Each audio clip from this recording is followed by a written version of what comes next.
في معانا حاجات كتيرة قوي بتحصل. يعني واحدة مثلا تخش تقولي ايه، انا هغيره، إيه انا هغير منه، انا هعمله. يا حبيبتي اذا كان اصلا هو بالذات مش البخيل، متغير، البخيل اللي تقولك انا هخليه مسرف، طب ازاي؟ هتخليه مسرف ازاي؟ يعني هتقتليه، هتموتيه؟ يعني هتخلي هو اصلا هو ده طبعه يعني واحد عاش 30 سنة بخيل، هيجي حضرتك هتغيريه ازاي؟ مش هتغيره ولا هتعمل حاجة. اللي عايز بيتغير بيتغير منه هو لنفسه. واللي تقولك ايه، بتاع البنات مثلا، عمره ما هيتغير. في يا جماعة اساس لان ده بيبقى يعني، ده بيبقى ده وكده، عايز دي وعايز دي يعني زي مثلا ايه، انت مثلا اكله، لا انا عايزه ادوق من دي. هو في ناس تفصل.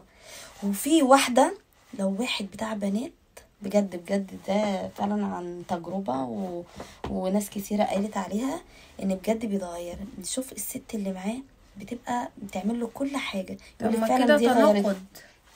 لا هو مش تناقض، هو بيشوف ست بتبقى عايزه تعمله يعني اللي هو بيشوفه بره واللي هو بيعمله بره. في برضه ستات كتيره زي ما بنتكلم عن الرجاله، في ستات كتيره تقولك انا انا تعبانه من شغل البيت، انا ابني ما نايمنيش، انا عايزه انام، ريحتها مش بتبقى حلوه، مش لابسه حاجه، انت وانت وانت وانت. طب ما هو برضه، طب ما هو غصب عنه، هو ما ذنبوش حاجه ان هو يرجع يلاقي